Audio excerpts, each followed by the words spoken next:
Ok, entonces vamos a continuar. Vamos a continuar las charlas. Ahora tenemos el gusto de poder presentar a la doctora Claudia Itzel Cruz. Claudia, ¿cómo estás?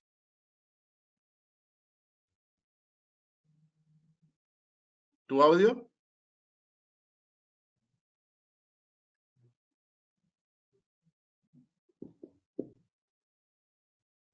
¿Ahora sí me escuchas? Creo que el audio está... André, Diego, a ver si nos apoyan con el audio de la doctora. Claro. Doctora Claudia, ¿qué tal? ¿Cómo está? Creo que ya se activó. Puede hacer clic en el micrófono para que se coloque color verde y active la opción del... En el microfonito que está ahí al lado.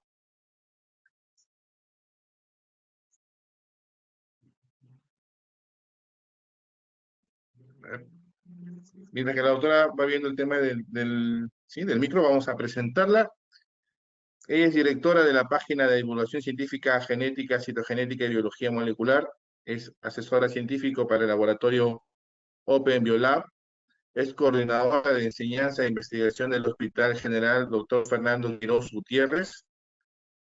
Es médico especialista en genética médica, secretaria técnica del Comité de Investigación, Enseñanza y Ética e Investigación del Hospital General de Dr. Fernando Quiroz Gutiérrez, miembro numerario de la Asociación Mexicana de Genética Humana desde el año 2020, es profesor titular del curso de genética para la Universidad de West Hill, cuenta con un posgrado en especialidad genética médica por el Instituto Nacional de Rehabilitación de la UNAM. Autora y coautora de diversos artículos en diferentes revistas. Perfecto, Claudia, ¿ahora sí nos escuchas? Sí, ¿Puedes ahora hablar? sí me escuchan. Perfecto, Claudia. Sí, sí. Muchas gracias. Claro. Por Ok, poco y no lo... entonces, no te preocupes. Claudia nos va a hablar ahora, ya veníamos comentándolo ya con los diferentes ponentes, nos va a comentar un poco más, pero ya en la parte genética, la parte con el paciente, esa parte que a veces obviamos nosotros cuando estamos en un centro de fertilidad, y ella va a tratar de explicarnos con el tema infertilidad masculina, un enfoque desde la consulta de genética médica. Claudia, ponle la campanita a tu presentación para que se vea pantalla completa. ¿Se ve mi presentación? Se ve, sí, pero vamos a ver. Ok, ahora sí. Le voy a quitar los subtítulos. Bueno, les presento básicamente que la infertilidad masculina, como sabemos, es un trastorno heterogéneo, multifactorial y además es bastante complejo del sistema reproductivo per se. En la consulta de genética y su contexto en el cribado genético, esto es muy relevante por su valor diagnóstico y la toma de decisiones clínicas que esto va a implicar y el asesoramiento genético adecuado que se va a dar desde que vemos al paciente, la siguiente consulta cuando vemos cuáles son las características que tiene este paciente y después de que se realizan los estudios. Muchas veces se toma de forma rutinaria muchos de estos exámenes, como por ejemplo el cariotipo, las microdeleciones del factor de azoospermia, que son las regiones AZF del cromosoma Y, por ejemplo, y que muchas veces quizá no estén ni siquiera indicadas. Entonces, de ahí la importancia también de primero hacer la valoración multidisciplinaria e interdisciplinaria. Entonces, vamos a definir primero, pues, qué es la infertilidad. La infertilidad es la incapacidad de una pareja que está sexualmente activa sin el uso de métodos anticonceptivos para lograr un embarazo en un periodo de 1 año o 12 meses. Esto puede ser primaria o secundaria. Casi el 7% de los hombres de toda la población mundial en general pueden presentar infertilidad y 15% de estas causas, del 100% de estos pacientes infértiles, están relacionadas propiamente con las causas genéticas. Alrededor del 15% de las parejas no van a lograr el embarazo dentro del primer año. Sin embargo, ¿qué pasa con algunas de las parejas en un segundo y un tercer año? Bueno, en el segundo año esperamos que 50% de estas parejas lo logren espontáneamente. Para el tercer año se aumenta hasta un 14% más, y tenemos desafortunadamente un 5% o menos que no logra tener hijos a pesar de tener intentos para lograr un embarazo de forma constante. Entonces, en muchos de estos no se encuentra una causa hasta en el 10 al 15%, hablando de la pareja como tal. En esto, la contribución masculina es más o menos entre el 45 al 50%. Y de estos 30-45% no se identifican alguna normalidad en el semen, es decir, vemos una normalidad y no se identifica esta, y nos podemos referir entonces a causas idiopáticas. Lo más común es que existe una combinación de causas tanto femeninas como masculinas. Entonces, ¿qué objetivo tienen, además del abordaje en genética, las pruebas genéticas? Porque muchos de los andrólogos dicen, bueno, es que, ¿qué es lo que yo estoy buscando? La prueba no solamente tiene que ser seleccionada así como que, bueno, vamos a darle un panel a este paciente, sino que debemos de tener en mente objetivos para estas pruebas genéticas cuando las vamos a solicitar. Primero es que queremos llegar a un diagnóstico, y para esto tenemos que tener una sospecha o ir encaminados hacia qué diagnóstico tiene probablemente este paciente en particular. El día de hoy lo que nos atañe es la infertilidad masculina. Después, esta prueba nos debe o debería en teoría darnos un pronóstico, sobre todo si este paciente se le va a realizar o no una extracción de espermatozoides, por ejemplo, que se llama TESE. Y 3, y muy importante, personalizar el tratamiento de este paciente. Para avanzar. Entonces, los factores genéticos contribuyen aproximadamente, ya habíamos mencionado, 15% de las causas de infertilidad masculina, y tienen un papel principalmente estos 4 mecanismos: defectos cuantitativos de la espermatogénesis, obstrucción y disfunción ductal, alteraciones del eje hipotálamo hipoficiario, y defectos cualitativos de los espermatozoides principalmente. En el caso muy particular de los varones con azoospermia, estos tienen un 25% de riesgo de ser portadores de alguna anomalía genética. Podemos hacer toda esta parte como si fuera una receta de cocina, sí, pero eso no es lo más correcto. Normalmente lo dividimos en pretesticular, testicular y posttesticular. Y entonces decimos, bueno, le hacemos una espermatobioscopía, y entonces si tiene 10 millones, le hacemos un cariotipo, pero si tiene menos de 5 millones, bueno, vamos a hacerle microdeleciones de la región AZF, y además a lo mejor tiene azoospermia no obstructiva, entonces sí, microdeleciones. Bueno, pero tiene oligospermia, no, entonces vamos a buscar entonces translocaciones, inversiones. Pero a veces va mucho más allá. Hay que ver, por ejemplo, el fenotipo del paciente, donde podemos encontrar Klinefelter, Kalman, entre otras, o el paciente no cumple con alguna característica particular y entonces buscan mutaciones FTR. Y esto es principalmente cuando ven una ausencia congénita de conductos deferentes unilateral o bilateral. Y después dicen, bueno, ya que no encontramos nada, vamos a hacer pruebas o paneles de genes candidatos. Y si no, CNVs y SNPs. Y si no, un exoma. Entonces, se vuelve un abordaje algo desorganizado. De tal forma que, bueno, nosotros tenemos a este paciente, que en este caso es varón, pero tenemos que ver siempre una historia clínica que se le hace a este paciente junto con su pareja. Es decir, la historia clínica se realiza de forma a la pareja, pero en este caso, si solo tenemos al paciente varón, pues vamos a ver principalmente algunas características clínicas de este paciente, como la edad, antecedentes heredofamiliares, si tiene alguna característica particular, detectamos clínicamente si tiene riesgo de algún síndrome, qué riesgos tiene. Entonces, con todo esto también vamos a hacer la espermatobioscopía y el análisis de semen, pero si las características clínicas nos enfocan hacia algo en particular, podemos irnos directamente a búsqueda de genes específicos. Por ejemplo, que le hicieron un ultrasonido y el andrólogo te reporta que tiene una alteración en los vasos deferentes, principalmente una ausencia bilateral, entonces buscamos CFTR, que inicialmente se puede hacer un panel, y si no encontramos nada y tenemos una alta sospecha, se puede hacer toda la secuenciación de ese gen. Pero vamos a ver más adelante que no siempre es CFTR el único gen implicado en una agenesia o una ausencia de vasos deferentes. También podemos hacer un cariotipo si sospechamos de algún síndrome, por ejemplo, un Klinefelter o alguna otra alteración estructural, e incluso podemos solicitar un FISH.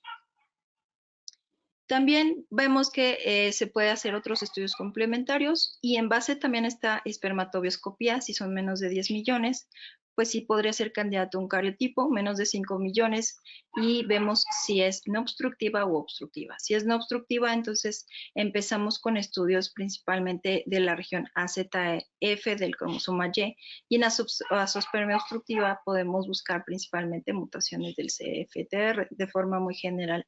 Pero también tenemos que hacer dentro de estos estudios complementarios, pues un abordaje que nos reportan, por ejemplo, las hormonas y en particular podemos encontrar también en estos pacientes un hipogonadismo.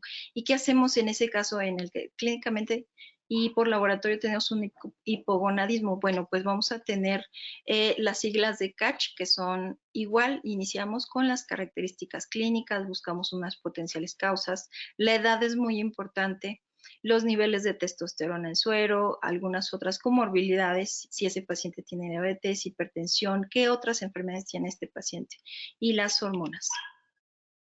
De tal forma que podemos tener estas características y los niveles de testosterona pues también nos van a estar orientando hacia el diagnóstico.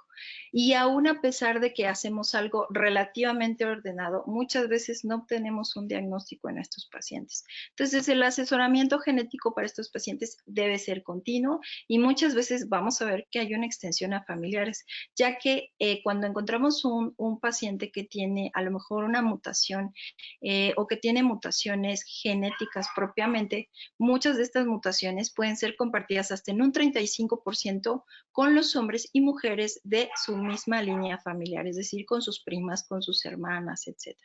Entonces vamos a darle un siguiente riesgo de recurrencia y también un riesgo residual. A pesar de que todo salga muy bien y que todo esté maravilloso y que tengamos casi la respuesta, tenemos que dar riesgos residuales de algo que quede fuera de todas estas pruebas genéticas y de todo este abordaje multi e interdisciplinario. Entonces, para algunos casos familiares, sí podemos reservar los exomas. El exoma de entrada no se recomienda porque podemos tener hallazgos que se llaman incidentales. Imaginemos que a un paciente se le pide un exoma de entrada, pero tenemos un hallazgo incidental de que a lo mejor es portador de un cáncer hereditario familiar, ¿no? Entonces, esos hallazgos incidentales se tienen también que discutir antes de realizar estudios tan amplios como un exoma. Entonces, solo una prueba genética para los pacientes y quizá tengamos el diagnóstico, esto generalmente no llega a ser así. La infertilidad como tal es un tema bastante complejo, entonces la búsqueda de causas genéticas siempre debe ser de modo dirigido para permitirnos un diagnóstico etiológico. Cuando esto se hace de forma inter y multidisciplinaria con todo este equipo de expertos, podemos aumentar hasta más de un 20% de los varones, llegar a un diagnóstico etiológico en más del 20% de estos varones infértiles y además reducir su costo efectivo. Sabemos que las pruebas genéticas llegan a ser muy costosas. 75% del factor masculino es por una falla testicular primaria, que es un defecto cuantitativo de la espermatogénesis, en el caso de tener este problema primario. La segunda causa que se ha reportado más comúnmente es la obstrucción ductal. Y todo este abordaje previo puede también tener valor pronóstico para el tratamiento de reproducción asistida. De tal forma que organizaciones, por ejemplo, como la OMS, tienen un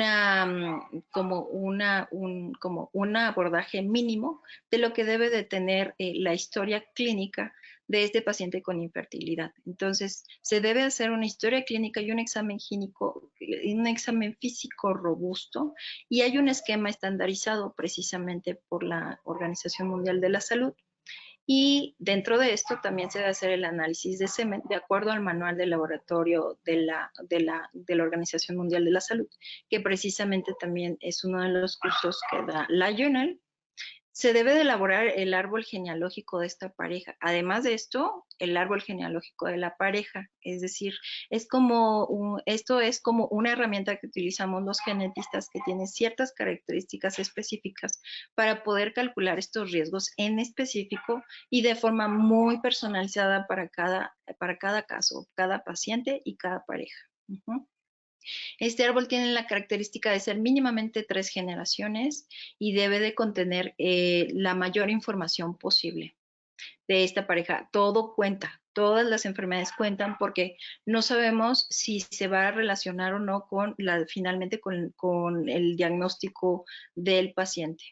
Pero es principalmente un gráfico que nos ayuda a determinar las posibles causas e incluso una probable tendencia hereditaria. Algunas de estas pueden ser hereditarias y puede venir de generaciones atrás hacia nuestro paciente. Entonces, 3 generaciones mínimas, si encontramos algo muy llamativo, nos vamos hacia más arriba y puede ser hasta de 8 generaciones estos árboles genealógicos. Entonces, esto es con la finalidad de ir reduciendo las posibilidades diagnósticas. Entonces, la selección de estas pruebas es totalmente personalizada y requiere de la evaluación multidisciplinaria e interdisciplinaria. Voy a insistir mucho con multi e interdisciplinario. Uno de los primeros análisis que a veces encontramos en estos pacientes, pues es un análisis de semen anormal. Entonces, en el 30 al 45% de los parámetros de semen anormales pueden ser idiopáticos, es decir, podemos no encontrar una causa de por qué está anormal o por qué hay alteraciones en ese semen en particular. Algunos factores pronósticos pueden ser la edad y el estado fértil de la pareja femenina, la duración de la infertilidad si es primaria o secundaria y los resultados como tal de este análisis. En esta en particular me gustó porque son casi 14,000 pacientes los que estuvieron revisando, donde los pacientes con azoospermia empezaron a sacar los porcentajes de causas. Bueno, donde la causa es conocida, a lo mejor por varicocele, por anticuerpos antiespermatozoide, tumores testiculares. Vemos que puede haber una diferencia entre los pacientes con azoospermia y otros pacientes.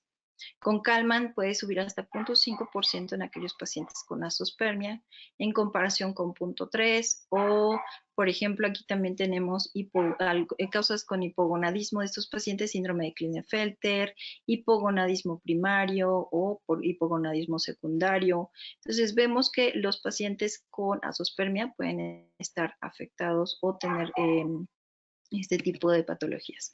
En el caso de la azoospermia, pues también otro de los estudios que tenemos que tener junto con el diagnóstico de azoospermia, un panel mínimo de hormonas, que en relación se toma testosterona, FSH y LH. Si todas están disminuidas, pensamos que podría ser pretesticular, que puede haber una falla testicular secundaria, donde podemos pensar en una disfunción hipotálamo hipoficiaria, donde podemos encontrar hipogonadismo hipogonadotrófico, donde el que es de causa congénita tiene un pronóstico para obtener el diagnóstico. En estos pacientes en particular, hasta el 75%, no llegamos a obtener el diagnóstico una causa específica en estos pacientes.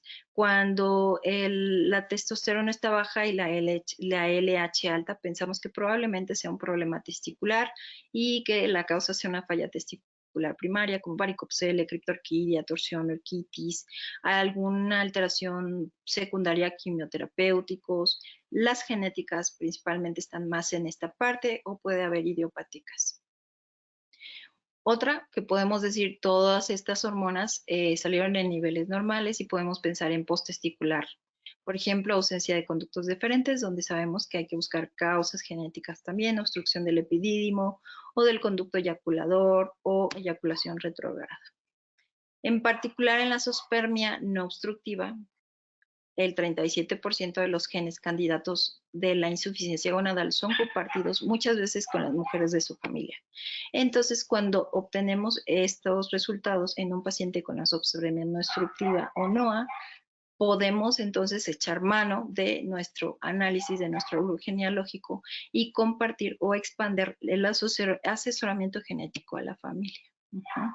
Entonces, también en muchas ocasiones estas familias, bueno, a estas parejas no solamente se les da asesoramiento a las parejas, sino que se hace un asesoramiento a toda la familia.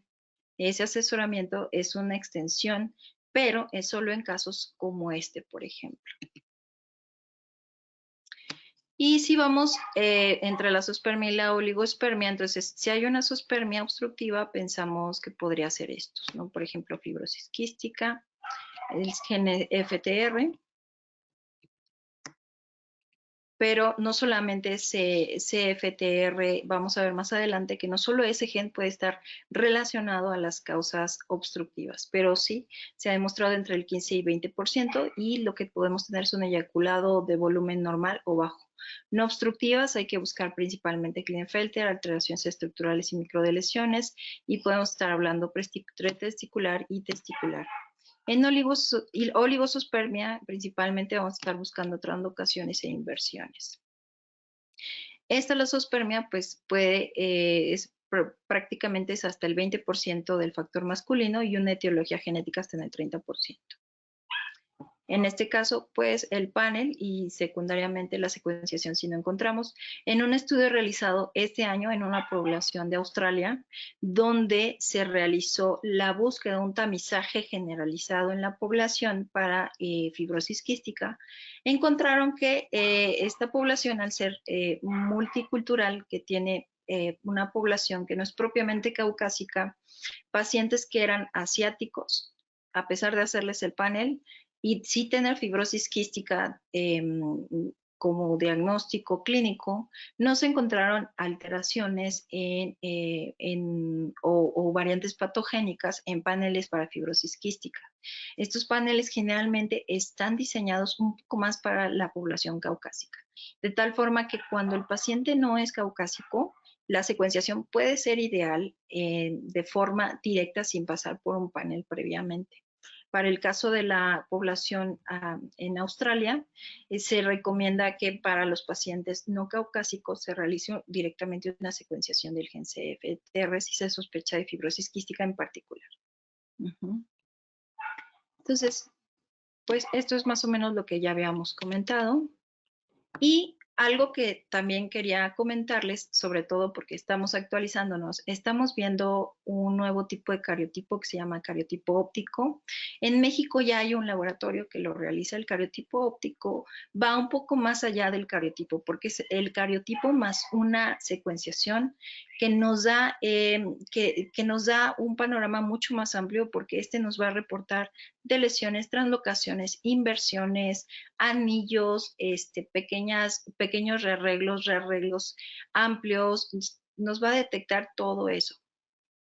Y además nos puede decir exactamente qué genes están implicados en esos rearreglos. Entonces, el cariotipo óptico hoy es una posibilidad para estos pacientes. No se han hecho todavía estudios de, bueno, si nos vamos directamente, si un paciente es candidato a un cariotipo convencional, si le hacemos un cariotipo óptico, ¿cuál será el rendimiento diagnóstico? Todavía no tenemos estudios sobre esto porque el cariotipo óptico es apenas ahorita una nueva técnica que se está empezando a pedir en muchos de los pacientes. Entonces esperemos que pronto empecemos a ver trabajos y artículos hechos en pacientes que cumplan con criterios clínicos para un cariotipo y que en lugar de un cariotipo tradicional podamos hacer también un cariotipo óptico y ver cuál es el rendimiento diagnóstico de estos. Vamos a empezar a hablar ahora en particular, por motivo de tiempo, sobre patologías muy frecuentes que podemos encontrar en el paciente masculino infértil. En este particular, fibrosis quística, que es una enfermedad autosómico recesiva, principalmente son por alteraciones, mutaciones en el gen CFTR, que su locus es en el cromosoma 7, brazo largo, banda 31, tiene más de 1200 mutaciones, entonces imagínense un panel que a lo mejor nos da 60 mutaciones, podría estar dejando a una gran población que no es caucásica en particular sin un diagnóstico. Se sospecha principalmente estos pacientes con fibrosis quística, los que tienen infertilidad o llegan a tener infertilidad, principalmente azoospermia y oligospermia obstructiva, y tienen una histología testicular conservada. La forma congénita de causa genética, que es la ausencia congénita de los vasos deferentes o CABD, principalmente es la ausencia congénita de los vasos deferentes, que puede ser unilateral o bilateral. En el análisis de semen, estos pacientes pueden tener la fructosa y el pH bajos. La causa en 80% de los casos es la mutación en el gen CFTR y se considera también, aunque el paciente solo tenga la ausencia de los vasos deferentes uni o bilateral, se le considera dentro del espectro de la fibrosis quística. Entonces, la ausencia bilateral se va a asociar a agenesia de las vesículas seminales también. Entonces, esto es algo que hay que tomar en cuenta. A lo mejor tenemos un paciente con una ausencia unilateral, entonces podemos pensar, bueno, quizá la vesícula seminal está bien, pero ¿qué tal si tiene una ausencia bilateral? Y decimos, pero solo es la ausencia bilateral, y a lo mejor dejamos de lado la vesícula seminal. En particular en los pacientes con una ausencia bilateral, hay que buscar que no haya una agenesia de la vesícula seminal. En general, en sus estudios de espermatobioscopía podemos obtener un volumen disminuido y un pH seminal característicamente ácido. En los pacientes que son negativos con alteraciones de la ausencia bilateral o unilateral de estos, podemos pensar que en estos pacientes, además de buscar variantes en el gen CFTR, también vamos a tener que buscar variantes en el gen ADGRG2. En estos pacientes que solo tienen esa ausencia uni o bilateral, el CFTR puede ser causante hasta del 75%, 85%, hasta del 75% más, nos menciona más la literatura, y hasta un 15% podemos aumentar si hacemos una búsqueda en este gen. Y desafortunadamente hasta un 15% de estas ausencias uni o bilaterales pueden ser que no tengamos un gen que nos esté explicando esta ausencia. Entonces, podemos tener dentro de esta azoospermia obstructiva en particular la agenesia congénita de conductos deferentes bilateral. Y bueno, ¿qué tanto porcentaje encontramos de mutaciones en CFTR? Hasta un 90% en el caso de que sea bilateral. En pacientes que a lo mejor no tienen ningún síntoma de fibrosis quística, pero en pacientes con fibrosis quística y que tienen una ausencia congénita de conductos deferentes bilateral, hasta el 98% tienen infertilidad. Y además alteraciones en la espermiación. En el caso de agenesia congénita de conductos deferente unilateral, vamos a tener que 0.5 a 1% de hombres en general puede estar afectada su fertilidad por esta causa. Y la agenesia unilateral, 79%. Las mutaciones en CFTR pueden salir positivas o pueden darnos un resultado con una variante patogénica hasta en el 20 a 75%. Y una obstrucción congénita de epidídimo, cuando lo llegamos a observar, la mutación CFTR puede salir positiva en el panel, o la secuenciación completa del gen CFTR en un 25%. Y la base deferens puede estar normal. ¿Cuáles son algunas alteraciones citogenéticas en la azoospermia? Bueno, hasta el 15% de los hombres con azoospermia no obstructiva y el 4% de los que presentan oligospermia moderada, menos de 10 millones por mililitro, pueden presentar alguna alteración cromosómica. Entonces, sí hay que buscarlas. Las alteraciones más frecuentes que podemos llegar a encontrar es, por ejemplo, Klinefelter con un cariotipo 47XXY y algunas variedades en mosaico. En aquellos pacientes que tienen Klinefelter podemos ver azoospermia no obstructiva en 1 de cada 7. Otras alteraciones citogenéticas, pues podemos ver también alteraciones de la diferenciación sexual, que a lo mejor el cariotipo de nuestro paciente puede ser 46XX, pero este es un paciente con una alteración de la diferenciación sexual 46XX testicular, o también llamado síndrome de la Chapelle, que estos pacientes en características físicas pueden tener talla baja, criptorquidia, azoospermia, y pueden tener algunos de estos pacientes la translocación SR ya hasta en 80-90% a uno de los cromosomas X, permitiendo el desarrollo testicular, pero al estar ausente los factores espermatogénicos del cromosoma Y, pues no vamos a tener gametogénesis. Entonces, esto podría explicar el desarrollo testicular en estos pacientes. Algunos otros podemos tener alteraciones estructurales, como en autosomas o el cromosoma Y, podemos tener isodicéntricos, anillos de lesiones del Y. Estos muchas veces están en mosaico, translocaciones robertsonianas que son más frecuentes en pacientes con oligosospermia, en el 4 hasta el 8%, y de lesiones, por ejemplo, grandes de la región AZFC, que van a incrementarnos el riesgo de oligosospermia hasta 4 veces. En el caso de las microdeleciones del cromosoma Y, bueno, ¿qué tan frecuente es encontrar estas microdeleciones del cromosoma Y a lo largo del mundo? Se hizo este metaanálisis en particular a toda la población en general de varias partes del mundo, donde encontramos que, por ejemplo, en el este de Asia puede ser su prevalencia hasta 9.9%, en el Medio Oeste 6.9%, en Rusia 7.9%, en el caso de, por ejemplo, el este de Asia podemos encontrar hasta 8.4%, y en particular podemos ver que la microdeleción del cromosoma Y no es tan frecuente, pero sí es algo que tenemos que tomar en cuenta en la azoospermia. Ahora, los NBs y microdeleciones del cromosoma Y. En el caso de las microdeleciones del cromosoma Y, vamos a tener que se puede presentar azoospermia del 8 al 12%, oligospermia del 3 al 7%, y podemos tener en la espermatobioscopia más de 5 millones por mililitro de espermatozoides hasta en el 0.7% de estos pacientes. De las más frecuentes es las alteraciones de esta región AZFC, con el 65 al 70%, aunque podemos tener de lesiones incluso combinadas hasta en el 25-30%, y de la región AZFA 5%. Las de lesiones que abarcan principalmente AZFA y AZFB tienen fenotipos severos que nos pueden dar, por ejemplo, fenotipos como síndromes de solo células de Sertoli o azoospermias severas.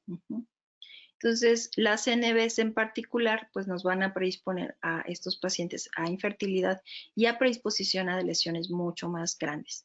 Ahora, en particular, en el cromosoma Y, en la región YQ11, tenemos existencia de repetidos, principalmente 8 palíndromos, pero hay 5 regiones donde principalmente donde es más frecuente estos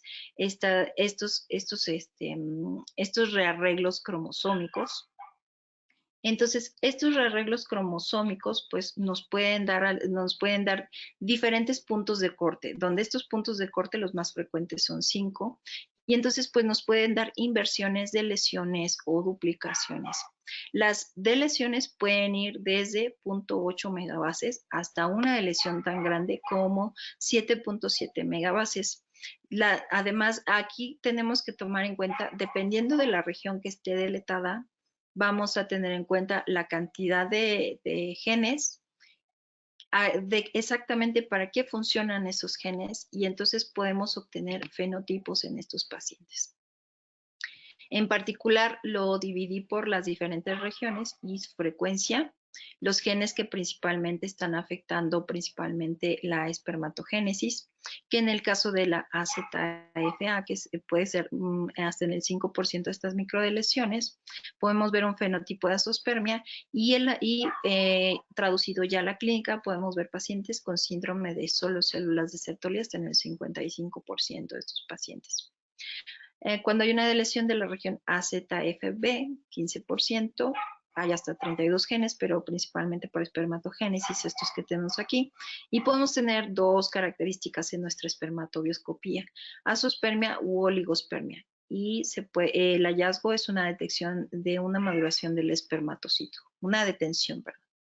En el caso de la región AZFC, que se presenta hasta en el 70%, aquí en esta región tenemos principalmente 23 genes de importancia, donde estos dos participan principalmente en la espermatogénesis, donde podemos tener principalmente un fenotipo de azospermia, ¿no?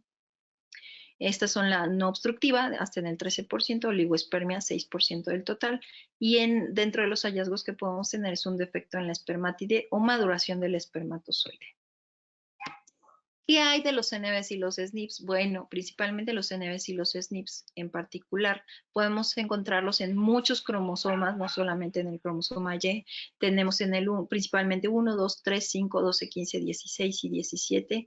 Aquí solamente, por ejemplo, para disgenesia gonadal y azospermia, estos dos genes que están principalmente, este gen, por ejemplo, en el cromosoma 9, brazo pequeño, o de lesiones propiamente de esta región que es la 2CQ14 o de YPY19L2 que está en el cromosoma 12 también, se relacionan principalmente con disgenesias gonadales y azospermias, por poner un ejemplo.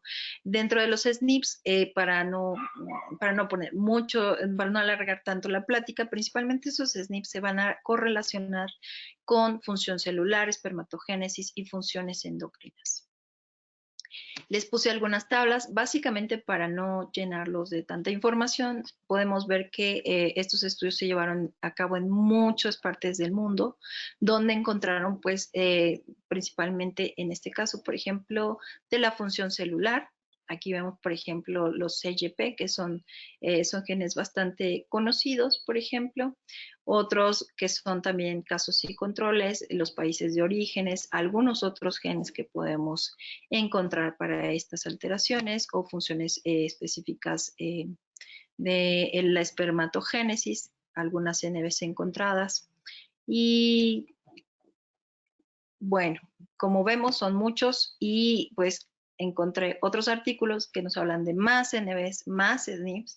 Sin embargo, pues esto solo nos hace notar que el abordaje de estos pacientes y solamente la pequeña parte de cromosómica también y genética, pues puede ser más compleja de lo que pensamos. Vamos a pasar a otras alteraciones cromosómicas, como son las translocaciones robertsonianas, donde podemos encontrar desde las translocaciones 14-14, 14-21, que los portadores, o sea, todos somos portadores, todos podemos ser portadores de alguna translocación y no saberlo, o una translocación propiamente en la población. Se estima que 1 de cada 1000 personas podría tener una translocación, y esto generar no solamente infertilidad, sino pérdidas gestacionales recurrentes. También, por ejemplo, translocaciones 13-14, el portador es 1 en 1000, puede reducirse incluso. Otras, por ejemplo, son las aberraciones estructurales, donde en este estudio en particular lo que se encontró pues fue el 47XY más un marcador en un paciente que representó el 5% de su corte, o también aberraciones numéricas que pueden ser inversiones del 9, robertsonianas, translocaciones. Aquí vemos otras translocaciones, derivados, otras robertsonianas. Entonces, el panorama que podemos tener en las alteraciones o aberraciones cromosómicas pues es bastante amplio. Otra causa cromosómica que tenemos es el síndrome de Klinefelter. Este en particular, el cariotipo más frecuente hasta en el 90% de los pacientes, pues es el 47XXY, que viene reportado en el cariotipo, y estos pacientes pueden tener azospermia no obstructiva. ¿Esto por qué? Porque en particular en los túbulos seminíferos la degeneración va a comenzar incluso desde la etapa fetal. Esto se va a acelerar en particular en la pubertad con la hialinización de los tubos seminíferos, y esto va a ir acompañado además de la hiperplasia del intersticio y una fibrosis extensa. Recordemos que la meiosis, en particular la meiosis masculina, tiene más puntos de control. Entonces, esos puntos de control también, cuando ven un cromosoma extra, como en el caso de, por ejemplo, el síndrome de Klinefelter, al momento de hacer la división meiótica de estos cromosomas, entonces puede llevar a apoptosis y destrucción celular de aquellos que no estén cumpliendo con la cantidad exacta numérica al momento de hacer el checkpoint. Entonces, esto va a promover que haya mucho más apoptosis y alinización de los túbulos seminíferos y va a causar finalmente la fibrosis extensa que vamos a ver como resultado clínico en nuestro paciente con un testículo pequeño y esto pequeño y con una consistencia mucho más dura que es resultado de esta fibrosis extensa. Lo que podemos tener en estos pacientes pues son focos residuales de espermatogénesis o espermatozoides, incluso haploide. ¿Qué hacemos en estos casos con los pacientes con Klinefelter? En los pacientes con Klinefelter se va a recomendar la recuperación espermática principalmente por microtese, que es la obtención por biopsia de estos espermatozoides antes de los 31 años. Y para estos pacientes en particular, por el riesgo de aneuploidías, podemos entonces sugerir a estos pacientes una PGTA, un diagnóstico preimplantacional.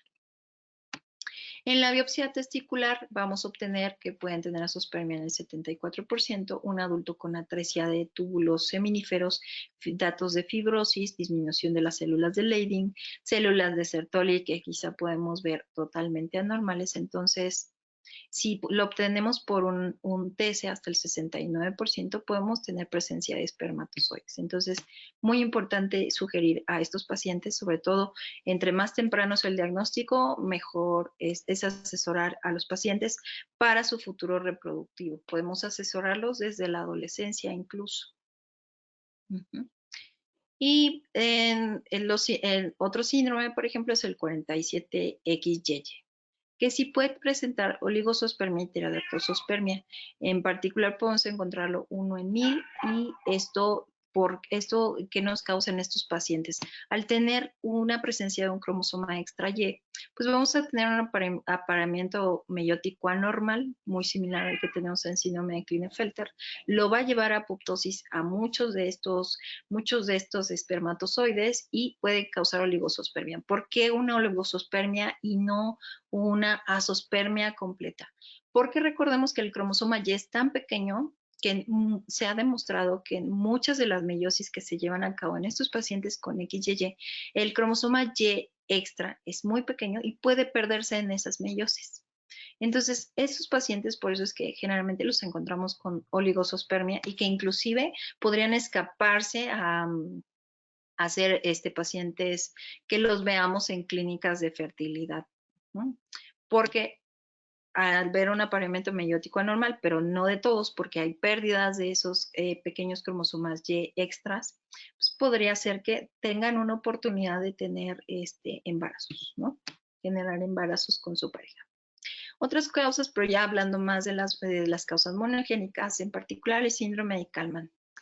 Kallmann, principalmente el 60% es por alteraciones en el en el gen CAL, que esta es una proteína, el gen es proteína anosmina 1 o anos1. Muchos genes pueden tener uno o dos nombres o cambiar el nombre conforme se cambian las nuevas estandarizaciones. Este tiene que ver más con la migración de neuronas olfatorias producidas en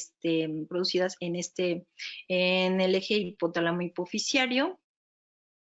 Causa un hipogonadismo hipogonadotrófico con anosmia, aunque hay que recordar que la normosmia está hasta en el 40%, entonces a lo mejor y puede tener un fenotipo muy similar a un Klinefelter y decir, pues es que no tiene anosmia, no es Kallmann, y a lo mejor resulta que no es Klinefelter. Entonces, una siguiente opción y que podemos, en base a lo que se ha encontrado, podemos sugerir Kallmann, hasta en un 40% puede presentar normosmia, entonces podemos llegar a incluir un panel para Kallmann en estos casos, aunque no tenga la tradicional anosmia. Y además hay que buscar hipoacusia y el poco desarrollo de caracteres sexuales secundarios, en particular hipoacusia. Entonces, a lo mejor no tiene anosmia, pero hay que buscar si tiene problemas de audición. ¿Por qué buscar también dentro de las monogénicas a síndrome de Kallmann? Porque hasta un tercio son casos familiares. Entonces, ahí empezamos a ver historias reproductivas de estos pacientes en su árbol genealógico. Mi tío, mi hermano, etcétera, también tienen problemas de fertilidad. Entonces, podemos tener causas autosómico-dominantes, recesivas y ligadas al X. En estos pacientes en particular, uno de los tratamientos que dan los andrólogos en particular y los urólogos es el reemplazo hormonal. Pero bueno, estos son los principales genes del síndrome de Kallmann, los locus o regiones donde están localizados estos genes y los casos, 5 a 10% que podemos encontrar, hasta el 10 al 20% familiar. Pues estos sí presentan anosmia, pueden presentar talla baja, condrodisplasias puntata, discapacidad intelectual o no presentarla, pueden presentar ictiosis, agenesia renal unilateral, hasta en el 30%, y algunos pueden tener defectos de línea media, que puede ser, por ejemplo, con paladar hendido o paladar submucoso, y su herencia es ligada al cromosoma X. Mutaciones en el gen FGFR1 también nos pueden dar un fenotipo de Kallmann. Podemos encontrar esto hasta en un 10% de los pacientes con síndrome de Kallmann. Ellos tienen cinesia, agenesia de cuerpo calloso, labio paladar hendido, agenesia dental, braquisindactilia. Este es autosómico dominante. Y así podemos tener otros genes que también, y vemos aquí que, por ejemplo, estos dos en particular no presentan anosmia, pero sí presentan obesidad, pectus excavatum, pueden tener convulsiones y en estos hay hipoacusia. Entonces, si vemos que no tiene alteraciones de anosmia, pues busquemos hipoacusia. Por mutaciones en el gen CHD7 podemos tener alteración, pueden tener o no anosmia estos pacientes, y hay que buscar alteraciones en paladar, agenesias dentales o alteraciones dentales, alteraciones auriculares, coloboma y talla baja. Este es autosómico recesivo, y este es, por ejemplo, para alteraciones, mutaciones en FGF8, nos puede dar también un síndrome de Kallmann, que puede tener o no anosmia, y hay que buscar hiperlaxitud en dedos, que es como lo que hace diferente de los otros, camptodactilia, por ejemplo, también. Ahí estos también tienen paladar hendido. Ahora, después de todo este pequeño y muy breve panorama, una dificultad particular, pues es la gran cantidad de genes candidatos que tendríamos que estudiar. Ahora, solamente expresados en testículo, ¿cuántos genes tenemos? Uno dice, ay, pues 5. No, tenemos más de 2.300 y seguimos contando. Entonces, cientos de estos genes podrían estar influyendo en la función reproductiva en los humanos en particular, y recordemos que hasta el 35% de estos genes podrían estar compartidos tanto por factor femenino como por factor masculino. Y estos 2.300, no digo que todos, podrían estar contribuyendo a la infertilidad masculina. Podemos tener a lo mejor genes de alta penetrancia, mediana penetrancia o baja penetrancia. Y no olvidemos que además en las alteraciones endocrinas, pues vamos a tener que buscar también genes. Por ejemplo, defectos en la síntesis y metabolismo de los esteroides, como los de esta familia en particular. Si tenemos pacientes que ya son previamente conocidos con alteraciones o enfermedades genéticas, por ejemplo, en el caso de la galactosemia, que puede llegar a causar infertilidad, o genes mitocondriales, por ejemplo, en POLG1, que es por efecto tóxico sobre los espermatozoides, por ejemplo. Entonces, podemos tener muchas otras anormalidades posttranscripcionales o enfermedades como anemia, como algunas anemias, síndrome de Cartagena, la distrofia miotónica, anemia miotónica, anemia de Fanconi, beta-talasemia. Hablamos un poquito de los PAIS y los AIS, que son alteraciones genéticas en los receptores de andrógenos y que tienen que ver con este receptor de andrógeno y que nos puede dar una insensibilidad a andrógenos parcial o total. Otras causas idiopáticas que se ha demostrado en algunos artículos, que son causas, por ejemplo, este gen SIGP3 que causa zoospermia, que está en el cromosoma 12, y que finalmente causa una anomalía en la meiosis y una ausencia de espermatozoides redondos y alargados, es decir, nos causa además alteraciones en la estructura del espermatozoide. Otros genes como KLHL10, que causa principalmente oligosospermia, porque hace una homodimerización alterada con una proteína silvestre, es decir, este puede ser autosómico recesiva, entonces tiene una función deficiente de la proteína finalmente. Y así podemos hablar de otros genes y que se han encontrado en las supuestas causas idiopáticas. Estos todos son genes encontrados, por ejemplo, en exomas. Entonces, el exoma sí puede ser una herramienta, pero en casos muy específicos, sobre todo familiares. Y bueno, un poco de la diabetes, la hiperglucemia pues va a inhibir principalmente la vía P3K-AKT y va a disminuir este que es el factor de crecimiento endotelial. Hay una disregulación, una antiangiogénesis, una microcirculación y entonces puede llevar también a los espermatozoides a una apoptosis, daños propiamente y una falla espermática y causar alteraciones reproductivas. Es decir, a lo mejor tenemos alteraciones, pero quizá no sean totalmente genéticas. Entonces, este básicamente es para ver que también hay alteraciones. Bueno, que este panorama es demasiado amplio para que sea tratado por un solo especialista. ¿Qué factores pronósticos tenemos? Pues tenemos principalmente uno de los factores que encontré en muchos de los artículos, pues es la edad y el estado de fertilidad de la pareja del paciente. Es decir, hablaban en algunos de ellos que aunque la fertilidad esté relativamente reducida en un paciente o incluso con microlesiones del cromosoma Y, si la fertilidad de la pareja es en términos generales o muy coloquiales alta, podríamos llegar a tener un embarazo. La duración de la infertilidad, entre más tiempo tenga un paciente sin tener o concebir un embarazo con su pareja, más complicado será que conciba un embarazo. El tipo de infertilidad, si es primaria o secundaria, y los resultados del análisis del semen. Y bueno, con esto me despido. Espero haber dado un panorama muy general acerca de la infertilidad y genética, en particular en la consulta de genética médica. Claudia, ¿me escuchas? Sí, creo que sí. Perfecto. Excelente charla, Claudia. Has dado todo un panorama amplio. En realidad, pues el factor genético en la fertilidad es encontrar realmente un gen responsable de algo va a ser un poco difícil. Yo imagino que cuando te llegan los pacientes, uno tiene que hacer toda esta asesoría genética para poder dirigir algunos marcadores genéticos, si es que realmente lo amerita, para poder entender cuál podría ser la causa de infertilidad. ¿Tú le solicitas cariotipo a todos tus pacientes? Es uno de los primeros que sí se solicitan. En particular, si una causa particular,